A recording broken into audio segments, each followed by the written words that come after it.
And welcome to the Health Oddity Podcast, episode 192.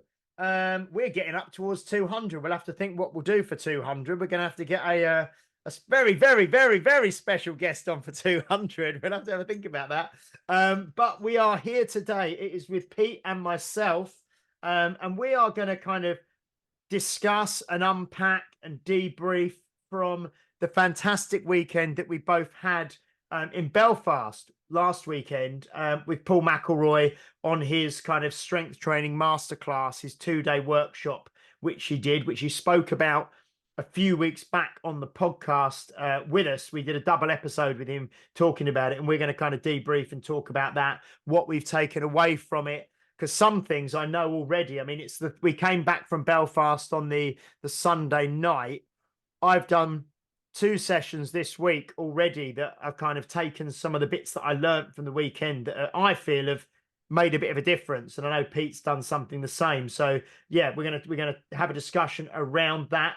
And just to let you know that next week we will be on with Mr. David Keown, Indiana Stones, will be with us next week from he's Belfast as well, isn't he, Pete? I think. No, he's in the Copper Coast. He's like is he down south. Yeah. Oh, right down south. Okay. Yeah. So he's not in Belfast. Yeah, he's the Copper Coast. Yeah, to down south. So from Ireland, he's on the island of Ireland anyway. He's on the island of Ireland. So yeah, we'll be talking to Mr. David Keown, Indiana Stones next week. But before we start delving into all this great stuff, how are you doing, Pete? You all right? I'm all right. I'm very chilled and relaxed, actually. As we were just saying, I've had like Sean's a teacher, so she's off. It's Easter. Well, it's not. It was Easter ages ago, but she's still off school because I get 2 weeks off. Easter school holidays, yeah. Yeah, so we just have a nice, like, whenever that happens, we kind of have a nice time. So that's good. Take the dog for a walk and what have you. So yeah, it's been nice. How about you, James? I was just saying before we started recording, we were both in Belfast, obviously, the weekend, and we had a very snug sleeping arrangement, didn't we? We had some very twin beds. Somebody said they saw that photograph and it does look like we're in the same bed. It's like, no, there was a gap. we had Lauren Emery was in the gym just before I came home to come on the podcast, and she said those beds were really close together, and they were, the bed was the width of a pillow basically, so it was kind of like, I'd imagine the bed was maybe, I don't know, in metric, sort of 60 centimeters wide, and and obviously like a normal bed's length. But then there was probably, I don't know, 50 to 60 centimeters between the 2 beds. It was very compact. Well, 2 things. Number one, I've got to say thank you to Lauren, actually, because she bought a Walk Bath t-shirt, which is great. Oh, you said. Doesn't even live in Bath, so that's fantastic. And then the second thing is the size of some of the guys who were at this thing, because big, strong people would not have fit. Like, it's lucky it was me and you who got those beds, because we're not exactly massive. We opted for the twin. We opted for the twin option rather than the double option. But I mean, I think quite a few of them probably had like a double room to themselves or had a double bed. I'm not sure, but yeah, no. So we had that anyway. So anyway, we were kind of going off on a tangent a little bit, but we were both in Belfast at the weekend, and then we came back, and I was delayed coming back from Belfast on Sunday night. I was straight back to work Monday morning, and then this coming weekend we've got we're going to spend the weekend together again because Pete is traveling to Chelmsford tomorrow, and we've got the Dan and Tim weekend. Dan, John, and Tim Anderson, which I think we've got about 26 people coming for, which is going to be amazing. So Pete is traveling to Essex tomorrow, and then we've got another weekend we're spending in person together. So we don't see each other for we see each other maybe once a year. Maybe more now, because we do. Obviously, you come to the strongman stuff. We'll see each other in Cardiff, and then we're going to see each other obviously at the disabled. Britain's disabled strongest man as well. So yeah, and hopefully at the Worlds, but we'll wangle that. Yeah. So no, but yeah, it's good. Anyway, yeah. So I was just saying, it's not that about the weekend. I'm looking forward to being on the radio on Monday. Oh yes. So so we've got the great weekend, and then Pete is going to stay an extra night, and we are both going into BBC Essex live into their studio on Monday afternoon to talk about the Health Oddity podcast on the BBC radio. Yeah. So, I've got to work on me Essex accent, haven't I? It did take me a while to work out what you were thinking about that. Yeah, but no, so it's good. Yeah, it's exciting times. Yeah, really, really good. I mean, like you say, that weekend with Paul, and I think there was around 30 people there, wasn't there? All coaches from, Yes, Stephen Keeley came over from Australia. We had a couple of guys from the Czech Republic, and then obviously people from all over Ireland, and then obviously a contingent who flew over from England as well, which was great. And then this coming weekend with Dan and Tim, we've got people from Ireland, from Scotland, from Wales, from I think Germany or Holland. We've got people coming over. Yeah, we've got people coming from everywhere this weekend as well, which would be great, Yeah. Just a quick one, just to do everyone's heads in. Those two guys were from the Czech Republic. The capital city that they're from is monosyllabic. It's only got one syllable, right? And there's 5 capital cities in the world that are monosyllabic. So anyway, answers on a postcard and all that sort of stuff. What are they from? Prague. Is it Prague? Yeah. Okay. Yeah. So that's one of them. Thanks for giving it away. Well, yeah, but that's one of the harder ones. I said that from the Czech. I said that from the Czech Republic. So yeah. Well, yeah, but people might not know. But there's 4 others. But there you go. Anyway, that's everyone's head. Everyone's going to be sitting there now, not listening to the rest of the podcast, going. Is split or spit, whatever it's called, is that monosyllabic or is that 2? That's not a capital. Oh, it's not a capital. Okay. Oh, okay. We won't play this game for the next hour. Yeah. Okay. So so last weekend, brilliant weekend. And like I say, loads of exciting stuff going on with the podcast, which we're loving. Do as well, before we get into this, we are now able to see new reviews coming through. So do post some reviews. We have actually had another one, but I'm saving it for next week because we had 2 last week that we read out. So we've had another one come through as well, another 5-star review, which we'll share at the start of next week's episode and give the person a shout out who gave us the review. We can see the reviews now on Apple Podcasts. So yeah, post some reviews and they'll get read out online and we'll be giving away some merch. Anyway, Pete, what were your original thoughts about how did you, first of all, just overview, what did you think about the general weekend, the theme of the weekend in Belfast, how it went, the caliber of coaches there, the information, Paul Mcllroy's presentation or presenting, how was the weekend for you? Was it in broad brushstrokes, I suppose? I loved it. Number one, Paul's presenting was brilliant because he's really funny. Like when he sends us programs, he sounds really serious. And I mean, I've seen him about before and stuff like that. And it's like, he's a funny bloke. And he does loads of accents and all that sort of stuff. Like, who was the guy who was talking about John or something who's got like the really deep voice? Yeah. Because I can't do the voice, but it sounds like he's talking through a traffic cone. Yeah. like that. So just things like that was really good. So it's, because we were sitting down. There wasn't much practical, was there? So we were sitting down for a long time and you get tired. So he kept it engaging. And I mean, the audience is into it anyway. It's not like, we're sitting there not wanting to listen sort of thing. But even so, even after lunch, which was at 3:00, after lunch, it was kind of like, oh, I'm full now sort of thing. So, but anyway, so he was really engaging, but obviously this isn't like necessarily new stuff. Technique wise, it kind of is and isn't, but it's different. Put it this way, it is different. You think like, what more can you actually know? But it's different from the way I've been taught before, and the way a lot of people have been taught before, and also the way a lot of people think about, say, the press. Think the way people think about the press, and the explanation of why he presses the way he does, and he encourages other people to, and it's worked for me for the last 3 years, and I've got the results to prove it, that actually, yeah, it does work. and it's not for it, and might not be for everybody. It might be for everybody. We saw that even trying to get certain positions and stuff like that, it's different for everybody because everyone's got different body shapes. There was a guy there who was a big, strong guy, but he was a big guy and he had shorter arms, so he couldn't get into the same position as I do in the rack, and you can't, and some other people couldn't, and all that. And it's Are you thinking about the guy with the ginger beard?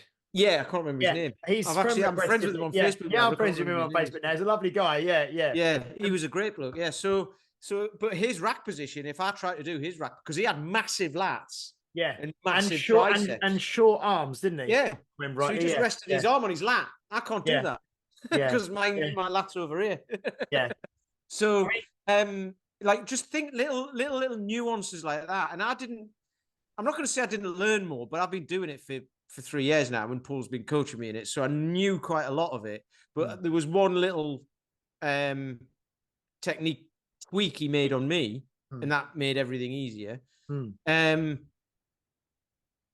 So, and the programming side of it, I mean, I've been reverse engineering his program for the last few years, and you can kind of see that there's a certain theme to it. You can change the weight, you can change the number of sets, you can change the number of reps. That was basically it, but you can do that in infinite ways, right? And do it within cycles and stuff like that. So it was just interesting to see the way he presented it, because it's complex. However, I mean, I've got cubes and everything. I use these all the time. I see things in patterns, and I did maths at university. So for me, it was like, yeah. He was like, look, a star. And I'm like, yeah. And he's like, look, an X. Like, yeah. And everyone else is like, what? Where? And he's like, I mean, I think when we first went in there, I mean, I have met Paul is that the first time you met him in person? Yeah, he was at the level 1 I did 10 years ago in Harlow. Right. But I didn't meet him. He was just there. He wasn't doing it. He was there flogging the Amazing 12. But so he was there, but I didn't meet him. Dwayne was there as well, I remember. Yeah, because I remember I've met them a few times before, and I think it was like a Strength Matters event years ago, and like an MPE, which is like a fitness business type event. And I've met him and seen him before. I don't know, he changed, but I was actually surprised when we first met him, how big he was now, like in terms of, he's a tall guy, and I always didn't remember him as being, but I'm 6 foot. He's probably a couple of inches taller than me, I think. And he was a big, solid guy now, isn't he? I know his weight changes throughout, depending upon what he's doing. And, back, maybe 10 years ago, he was a more slight frame for whatever he was doing. But he's a big, solid, strong guy now, isn't he? He really, so physically he was different than I expected. But also conversely, Tom Morrison was there, wasn't he, as well, who we've had on the podcast. And Tom was actually a lot smaller than I thought he was going to be, because Tom was like quite short, or shorter than I thought he was going to be, and also like quite slim as well. He was kind of, so it's interesting when you meet people in person who you're used to seeing online and on video and whatever, and then when you meet them, how they how things change. But no, I mean, that Saturday, literally, you say about he was being engaging, because he was talking from 9 a.m. till 7 p.m, so 10 hours, and we had roughly a 45-minute break at lunch, I think, from 3:15 till 4. So he was talking for near enough 10 hours, and we were sat there, and actually, funnily, like you say, after lunch I started to feel a bit drowsy. But as soon as he got into the programming stuff, I kind of woke up. I was like really fully engaged in that again, and it really kind of helped. So, I mean, what was I mean, it might help people who listen, because I know a lot of people who listen obviously do kettlebell presses, but there was so much that I took away that were kind of more broad, I suppose, philosophies around training. And I took photos of pretty much every slide that he put up over the course of the weekend. And there were some really interesting things around just training philosophies, I suppose, and training, what's the word, when you say paradigms, and the way you look at training, and the way you look at exercise, and the way you look at strength and all that, which I found really interesting. But on a specific thing, your your press, which we all know is you know is strong and is coming on leaps and bounds. What is the thing that he tweaked with you? So we won't talk about the specifics of all the programming stuff, but what was it he tweaked that made a difference for you already that you feel this week? Well, so this might get a bit nerdy for some of you, but yes, this might get really technical. interesting. However, if you've done any kettlebell certifications or anything like that, you'll get it. I was going to say something. Tom Morrison, by the way, what I really liked about him was he's basically exactly like he is. There was no difference. Yeah. Do you know what I mean? You know, when you meet people and like they're different online than they are in and all that, it was just him. Yeah. Paul's the same as well. So it's like, that's what I really like. There's no falseness. Yeah, exactly. Yeah. They are who they are online. So that was really good. I forgot the question. Oh yeah. So what's interesting actually, the beginning of this is before we had Paul on the podcast, a few years ago, I'd seen him doing the pressing, and I thought I'll give that a go. So I did it and posted it up, and he got in touch and he said, "I see you trying to press like me. There's a few little things that could make it stronger, you know." And that was kind of where that started. And then eventually I had a chat with him and all of that. And there was a guy there, Mark Teague, wasn't there? Who did all the pressing to start? Who did the stuff at the start, and he'd been doing the same. He'd seen what Paul was doing, and he was like, "I'll have a go at it." And then he ended up at the thing, and Paul added, what could he do? 18 presses with a 24. Yeah, and I'll say Paul didn't add. He tweaked his form in that within that 45 minutes, and then at the end he did 28. I think 28. I think he added on one side, and then the other side he was obviously fatigued and what have you, but I think he's still got maybe like 22, 23. Yeah, on the other side, on his worst side. So he added 10 reps to his max just by a few technique tweaks. So, but for me, you know how like you learn the strict technique and you've got vertical forearm from the press from there. But when you do this technique, you kind of sit into the rack a bit more. So your arm ends up like slightly across your chest and it's at an angle, your forearm's at an angle. And now what I'd been doing is leaning to the side and then pressing from there, which is harder. So, and it's kind of fine because it wasn't the way my rack is, I'm not at a massive angle. Some people who've got longer arms have to bring them right the way across and they're kind of like at a 45-degree angle. Mine's less. I don't know which way I'm going with the angles, but mine's more vertical, but not quite. So it was basically just turn your body slightly. And then when you lean to press, and the moderate lean, by the way, we can go into that later on anyway, but lean to press and then your forearm's vertical. Yeah. You just go, and then it's a straight line, straight line up. Yeah. And for anyone who thinks it's going to hurt your back and all of that, if it does hurt your back, it's the technique's not there or the strength isn't there. You've got to build it up from a smaller weight and within your comfort zone and all that, the comfort zone expansion thing. But if your technique's there and the strength's there, your back, because, you know, people are like, does that hurt your spine? You're using your spine to press all that. And it's like, no, because the weight is directly above your hip and you're pushing your hip out. So it engages all that muscle. You know, like it engages sort of like everything in your midsection as well. I can feel it more in my midsection than anywhere else.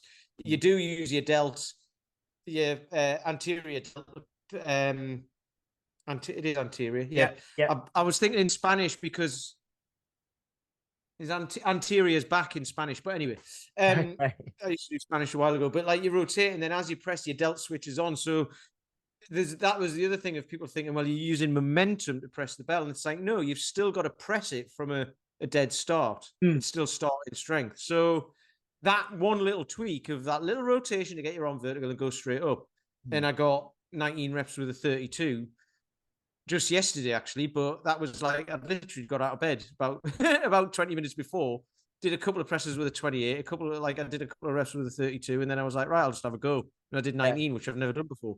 Yeah. The most I've ever done is 18, and the last one was a grind. This one was like, I got the 19th, and then I was like, it was a bit, the last one was a bit wobbly. And also I was tired, like my heart rate was right up. It wasn't necessarily the strength that stopped me doing it.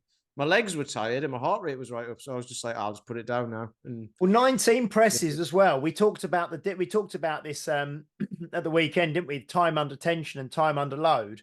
But even Yes. if you're relaxed in the rack, 19 presses, I would imagine, took you a good couple of minutes, didn't it? Yeah, it was 1:45 or something like Yeah, that. 2 yeah. So minutes. nearly 2 minutes, yeah, of just having that 32, which is for you. Well, it's not a half. It's not half. It's a good percentage of. It's probably It's 40%. only one bell. It's one bell lower than my half body Yeah, weight. so it's probably a 40% of your. Yeah, probably 45% of your body weight is just sitting, sort of bearing down on you. Kind of weighing down on you for nearly 2 minutes, and then you're being able to press it out, which is incredible. So yeah, I look forward to seeing you training actually at Unique Results on Monday in person. Yeah, Are that's you gonna be gonna great. Are you gonna wear your PJs? I might bring them, just I might do that. I might actually do that. Yeah, I'll tell you what, I'll have a sturdy pull-up bar as well. I'm looking forward to that. yeah. Oh, you'll have a very sturdy pull-up bar to use. Yeah, yeah. No, But that's your deadlifts were similar, weren't they? Because yeah, yeah. So what I'll do you is let's talk. I'll round out the press because I've just literally just while we're on the press this afternoon or this lunchtime just before coming back to record the podcast, I did my first kettlebell press session since the weekend. And like I said, I'm away behind you, but mine was 3 sets of 3 on each side with 30 kilos. And I did it last week, and it was a grind. I managed the reps, but this week I did my 3 sets, and because it was only 3 sets of 3, I recorded all 3 sets and I sent all 3 sets to Paul and just sort of said, "This is set 1, this is set 2, this is set 3," because they're only quite short, and definitely it feels better this week. And there was one of the main tweak for, but my pressing, I still, because this is what I said to Paul. I said, I feel like I'm trying to hold on to the hard style technique of pressing or not deviate too far, because I know I'm going to need to be testing in that. But like he said, I need to kind of, if you get stronger doing what he would call the optimal press, then you can stiffen it up and tighten it up when you need to, but you'll have a lot more strength there in reserve. So when I first started pressing like this, I couldn't press a 36 and I could press a 32 once, probably. Strict, like proper military strict yeah, arm vertical, strong, every 100% strong tension. first style press. Yeah. I could press a 32 a couple of times easily with that now, and I could press a 36 no problem.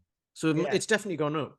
Yeah, so it's like one of the probably the most used phrase of the weekend was "the rising tide raises all ships," wasn't it? Yeah, So that's his thing. Which I love. That's his new thing, isn't it? Yeah, yeah. The right, rising though, tide raises. Yeah, and it's so if you get stronger in this optimal pressing way of pressing and programming as well, which the programming kind of comes hand in hand with it, then I'm just going to be a while, I think, getting my. This is the thing, because I've got the SFG2 in about 5 weeks, I think, and my press is not going to be there still. My half body weight press, it would need to be a 40, and like I say, I'm just pressing sort of 3 and 3 with a 30. I'm not, so I know I'll get 6 months after that. So I'm really hoping that just sticking on this path now, and not trying to peak for that.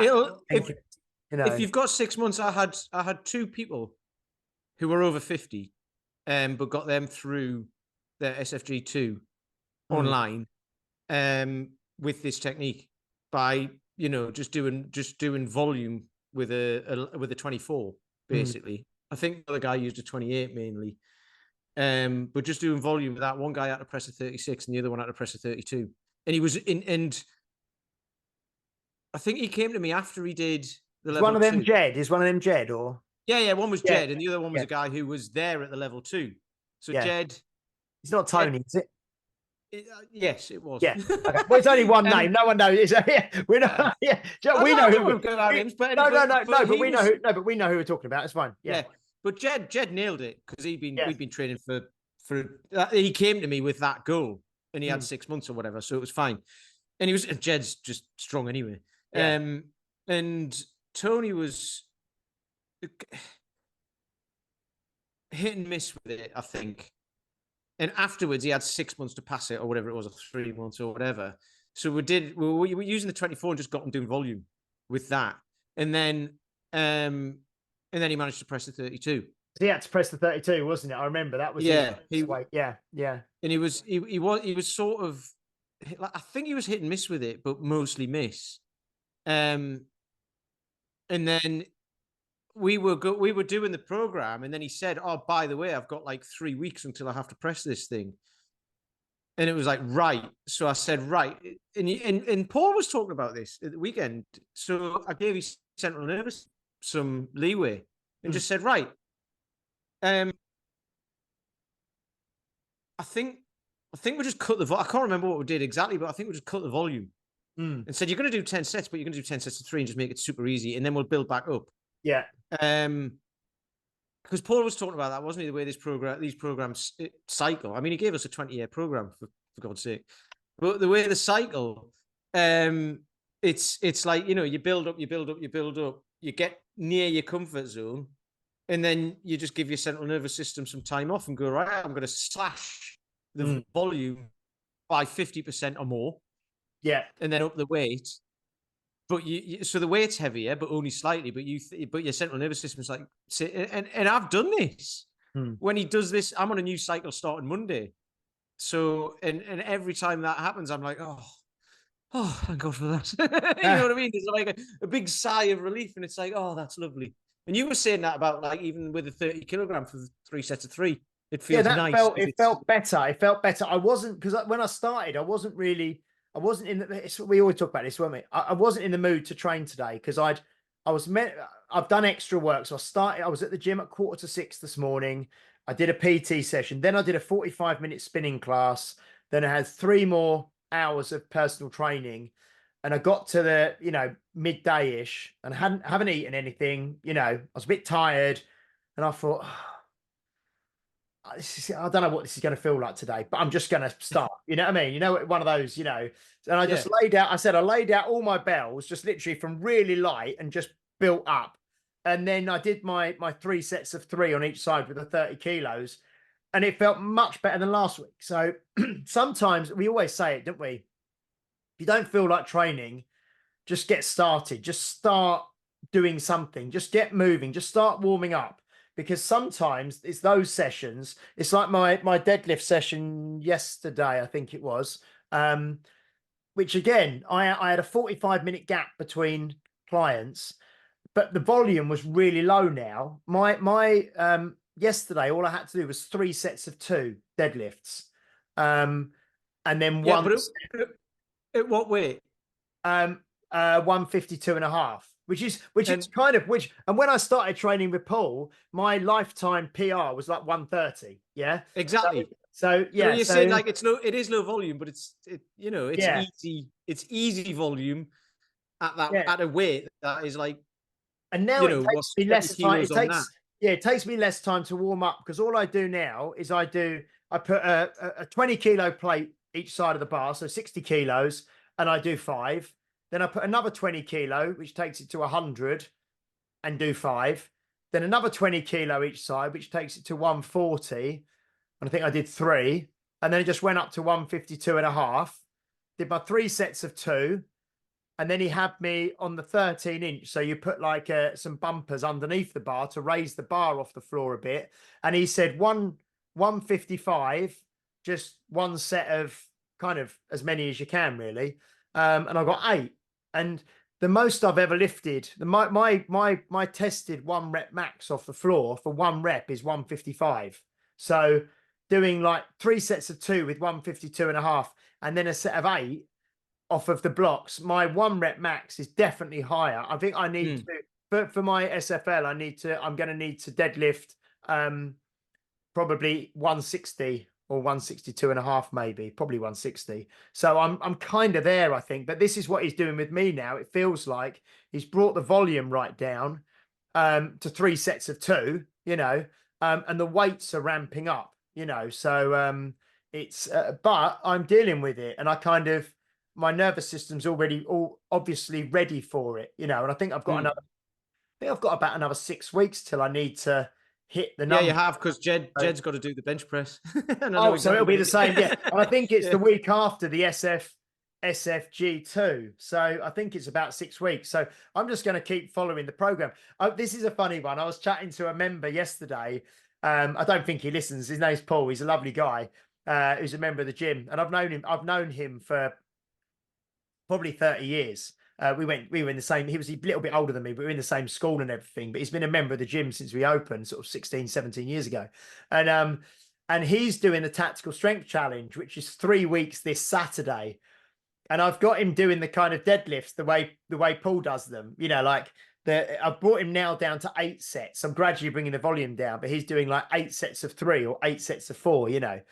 And he said to me yesterday, we weren't training, we're training tonight. And he said, I really feel I need to test where I'm at because I don't know how I'm going to lift this, you know, this heavier weight he wants to lift at the tactical strength challenge because I'm not testing it. I don't know, you know, I feel like I need to. And I'm like, don't test it. Don't test it. I said, it's the same as me, you know.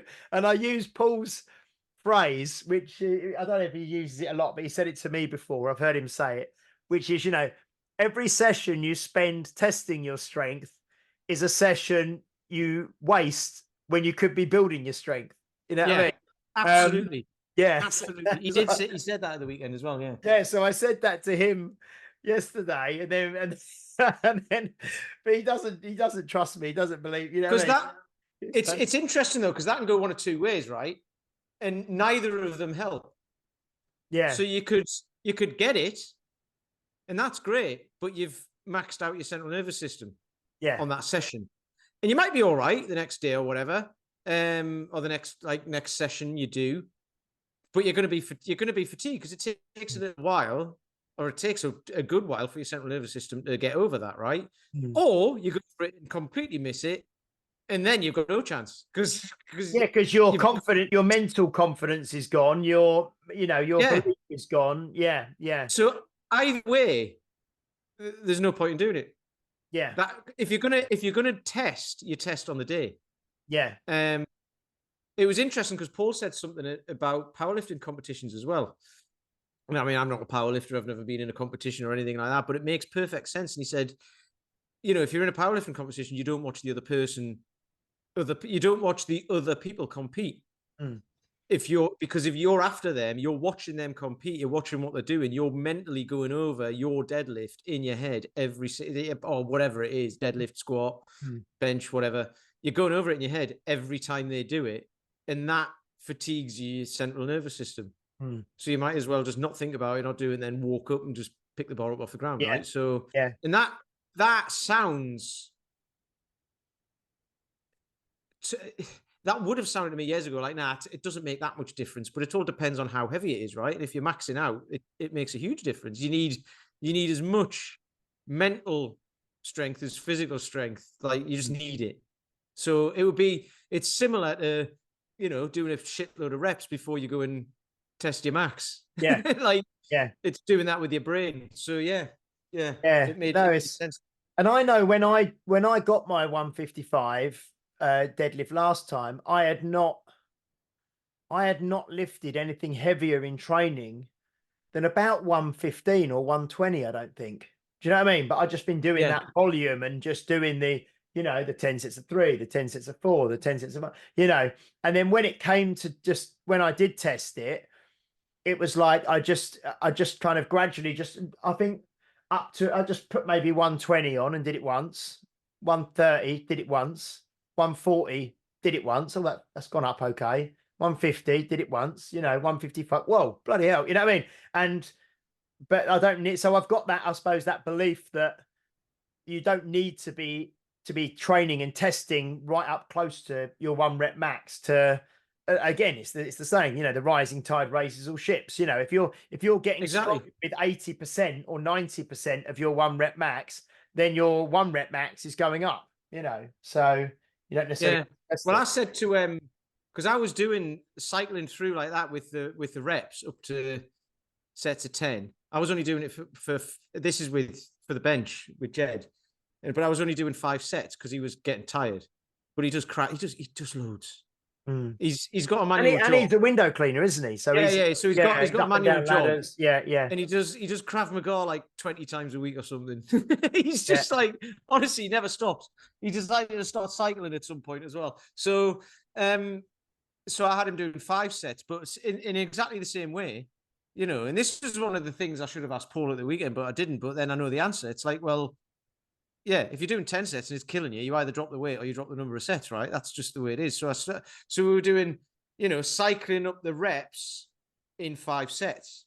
Mm. But then now that he had, well, I reverse engineered, work backwards from the weight he needs to do for his bench, stripped out everything else because he was doing 5 days a week as well because he was doing some pressing and stuff. So I stripped that out, and it's like, right, you're basically doing bench and squat, or no, bench and deadlift, and that's it. Because on the other days, so he does 3 days a week on that. And on the other days, he's doing snatches. He does also. He goes, oh, like, oh, I just tested all the level 2 stuff on Tuesday. Okay, so I know he does that, right?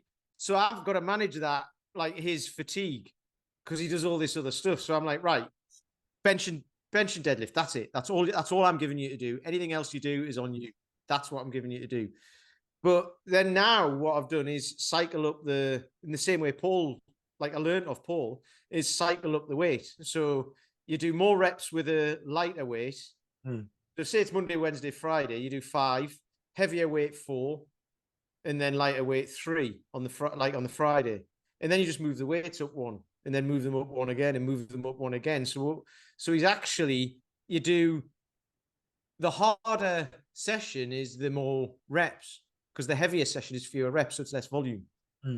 I would always rather, this is the thing with deadlifts. I mean, I train Alex Nicole Bennett, you know, who's obviously Alex is doing the weekend now, actually. I think she's that'd be great. Yeah, she's signed up for the weekend. So she's strong. Yeah, she's going to be, you'll obviously see her at the weekend again.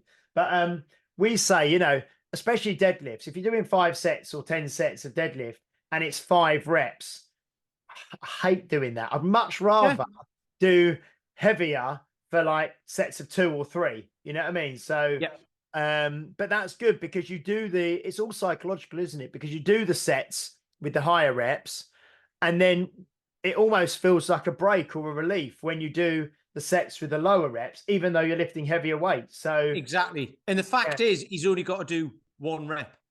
Yeah. The heavy What's weight. What's he got a bench press, Jed? I don't know. Around 100, isn't it? I think it's somewhere like 102.5 or something like that. Yeah. So I remember it's really close. He's close to it. He's close to it, but I have to just keep saying, don't worry about it, because you'll get it on the day or you won't.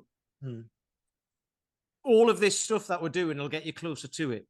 So there's no need to worry about it, because if you worry about it, you're still either going to do it or not. So all you need to do is follow the program. We'll get there in the time that we've done, and it should go up. And if he gets it, he goes elite as well, which will be great. Yeah. No, he's good. Yeah. No, it was so good. I mean, like you say, really, really interesting. The thing with me, the issue that I've had a lot is, and Paul had noticed it before, because he said to me, my second rep or third rep is always better than the first one. Do you know what I mean? And also, as the session goes on, my sets tend to get better, you know? Yeah. Because I'm quite a sort of a slow starter, if you like. I find it hard to engage fully and to fire everything up from the start. So I'm not particularly explosive. I'm more slow twitch, more designed for built for endurance a little bit more, you know, because I'm fairly slight and fairly slim in that as well, you know, in my body shape.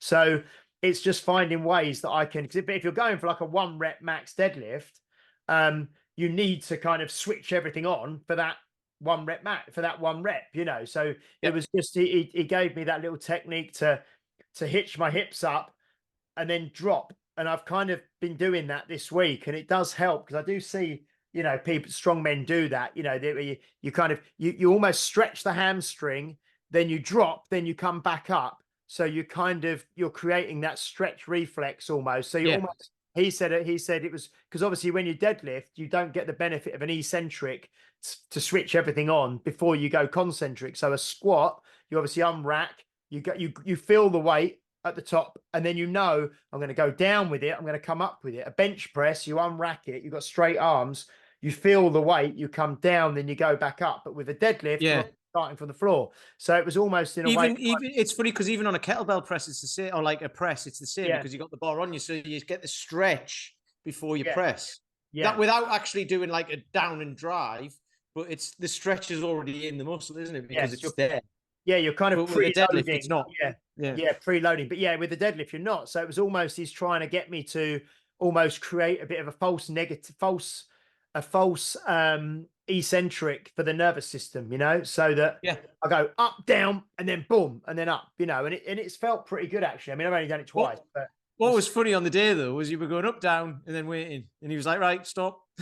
yeah, no, because I You was were overthinking it. overthinking Yeah. it. Because it's like I know we've got people obviously who listen who play golf. You know, it's if someone's trying to tweak your golf swing, and you start just thinking about everything too much, and then you start thinking about, well, how am I meant to be breathing, and where do I hold my breath, and when do I do this, and what's meant to be tight, and what's meant to be loose, and all the rest of it. You know. Shall I tell you what? It's not even just that. So with cubes, there's algorithms, right, to do all of the moves, and there's loads of them. And if someone says to me, "What's the algorithm for that one?" I don't know Hmm. because it's just in my head.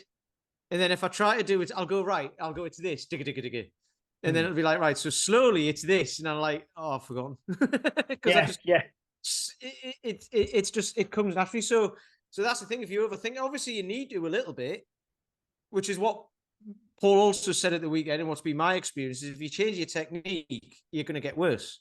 yeah, You're not going to be as strong in that. However, you just persevere, and then it will get stronger. It's just because it's yeah, new. yeah. And the brain fears new stuff anyway. It wants everything to be the same, doesn't it? That's So another thing that he was saying a lot. When it changes, strange. yeah, Said that a lot. Yeah. the brain, that's a neurology thing anyway. The brain just doesn't like change because change is perceived to be danger in the brain, and Hmm. you've got to convince it that it's not dangerous. So, which is why you start out light, convince your central nervous system that you're okay with this, Hmm. and then as you progress through heavier through the comfort zone training or the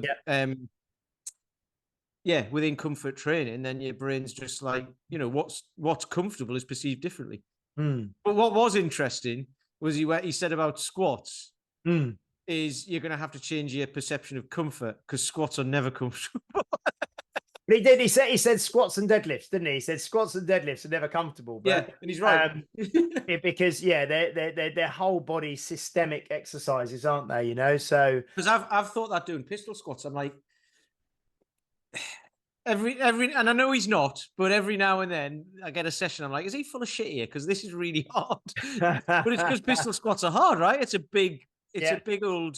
I mean, that was another interesting thing because your military press with a barbell, your one rep, or your single arm press mm. will be more than half of your barbell press. Yes, yeah, But on your squat, but then you've got both legs on the floor and all that sort of stuff, right? On that press mm. and on the single arm press. Yeah, But on your squat, your pistol squat is, I mean, like if you can do them, your pistol squat is less than half of your back squat because you're on one leg, and yeah, the stress on the central nervous system from that is huge. yeah. The balance, yeah, the body, yeah. Um, no, it was really because I think that's the thing, isn't it? Because as well, he said that this is the thing, like you say, language. If you say to somebody training should be cut, you know, it's you're training in your comfort zone, it's comfort zone expansion, it's comfortable. Some people think that means, you know, sitting on the sofa with a cup of tea watching TV, it's going to be that comfortable. It's not, it's shades of comfort, isn't it? Or shades of grey. Mm. And what he said really, what he would define as in the comfort zone is, could you have done another rep? You know, could you have done another two? Could you have done another three if you really had to?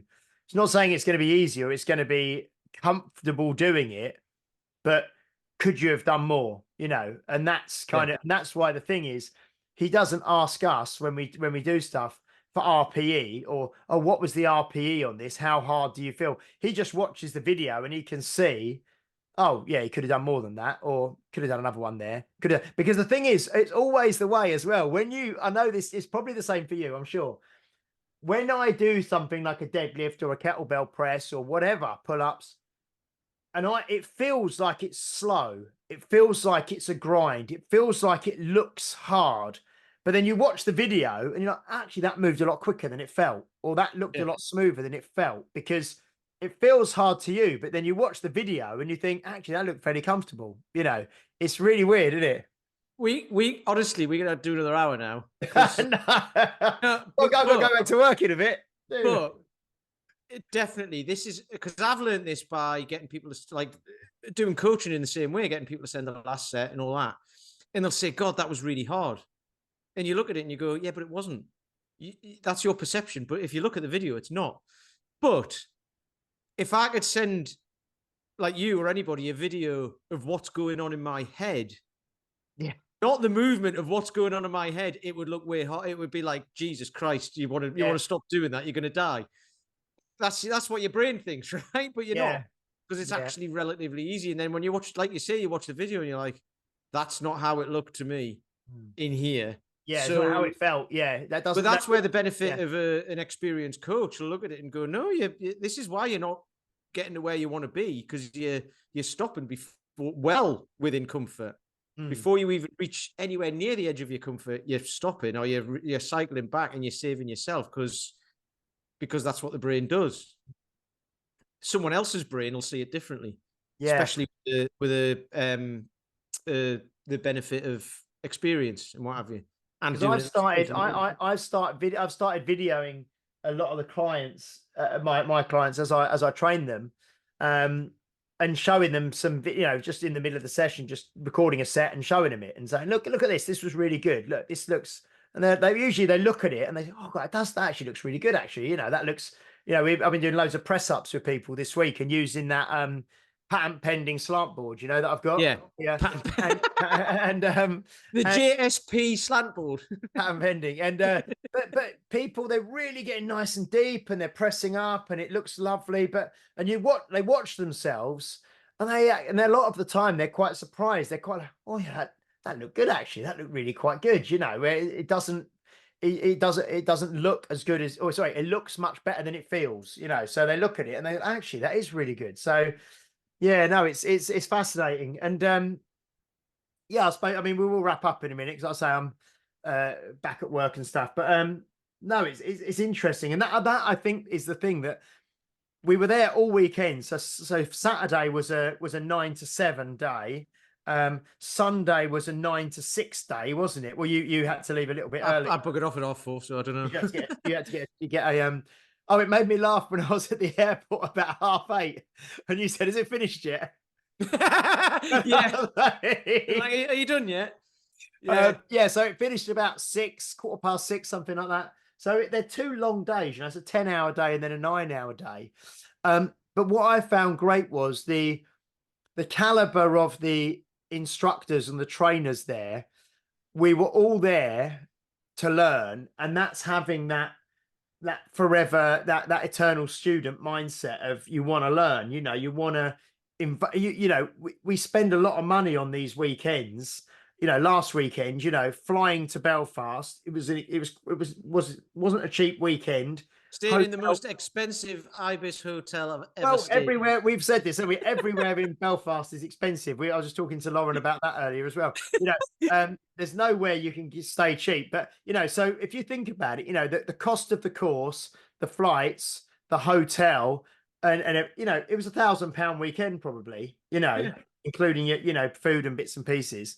But we do it because we love it and because we want to learn more. And then this weekend coming, again, 2 days with Dan and Tim, hotel for the weekend and all the rest of it, and meals and stuff, But this is why it's so important as coaches, as trainers, as people running this podcast, that we're constantly sort of putting ourselves out there to learn, and I think it's, I when I was stood there with Paul when he was doing my back squat, and I've been a coach for 25 years, and you're stood there with 30 people watching you, and he's prodding you and telling you to do different things and trying this and trying that.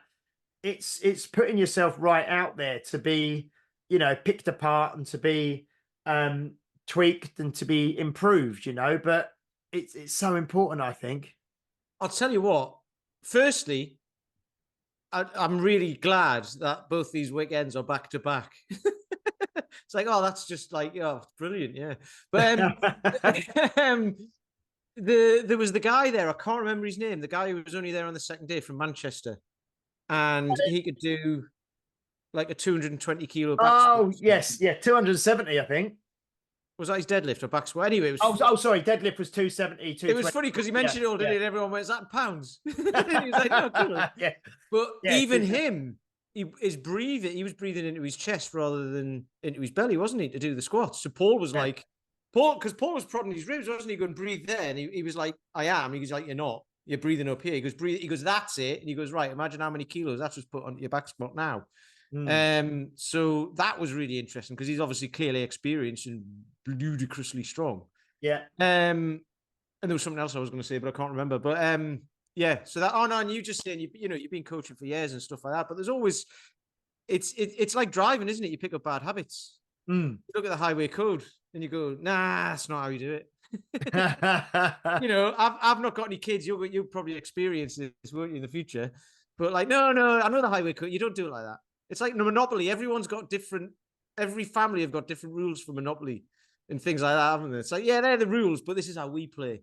So that happens with strength training as well, doesn't it? You know, and everyone is different in it, but a lot, like the principles of it are the same for everyone. So yeah. Well, I think that those principles of, I mean, the big principles of comfort zone expansion, of just being the eternal student, of always wanting to learn and develop, of how you get strong. So I'll just quickly, when we're wrapping up now, but there was, what was the slide that I took? You've got quotes. I know I've made loads. I've also made loads of notes, and I said to Steph, you know, I'm going to be giving you loads of like canvas to do. Let me just find it. But it was something about how you, I think it might have been the start of day 2. Let me just find it. I've got hundreds of photos on here. I've got hundreds of photos of all the programs, and then we got given them in the thing, didn't we? Yeah. While James is searching, I'll just tell you this. Basically, for the press, it's 20 years if you do it 3 times a week, 12 years if you do it twice. 12 years if you do it 20 years if you do it twice a week. Yeah. And it's literally every session planned out for you. It's literally every session that you'd need to do for 12 years, let's say, and you'll get stronger. I mean, and you know, that's worth like the money we paid, isn't it? Because that's 20 years of training or 12 years of training. Well, I said, didn't I? If I'm, what am I now? 45. At 65, I can be. Yeah, if I do 56 or something. If I do the twice a week, yeah, by the time I'm, well, plus a few years, when I'm 70, I'll be pressing a 70-kilo bell. So that'll be nice. Do me. That'll be 70 reps with 70 kilos at 70 years of age at 70 kilos body weight. Yeah. Do me. Yeah. Anyway, this is gonna fit. This is gonna wrap it up because otherwise we could talk all day. So one of the slides that he put up was optimal progress, and this is and this is actually general progress that I think applies to everything in life. So, you know, we did the last week when we were talking, I used that quote as a kind of a springboard for the conversation, which was complication is the enemy of implementation. We use that, and that can be applied to anything in life. And this one, optimal progress, doesn't come from, number 1, pain and struggle, number 2, variety and novelty, and number 3, becoming average at a million things. So he was talking about the what's the word? I used it with somebody the other day, and I'm going to find it because otherwise it's going to bother me. Just bear with me 1 second. We're about to watch James have a breakdown. No, this is live. This is live. Who was it I was messaging? Graham. There you go. Oh, it's like being on no, Skype. No, sorry, listen to me. Singularity of purpose.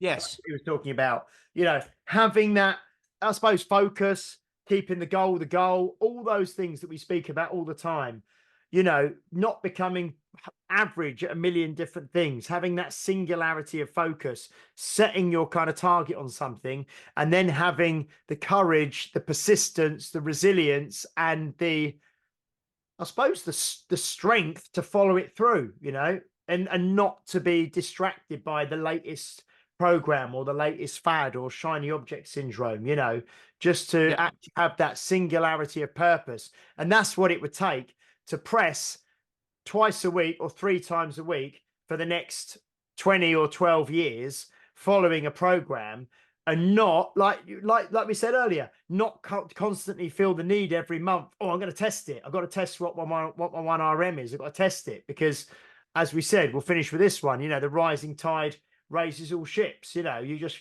stick with Yeah. it, and you're going to get better. But anyway, I think that's a wrap, pretty much.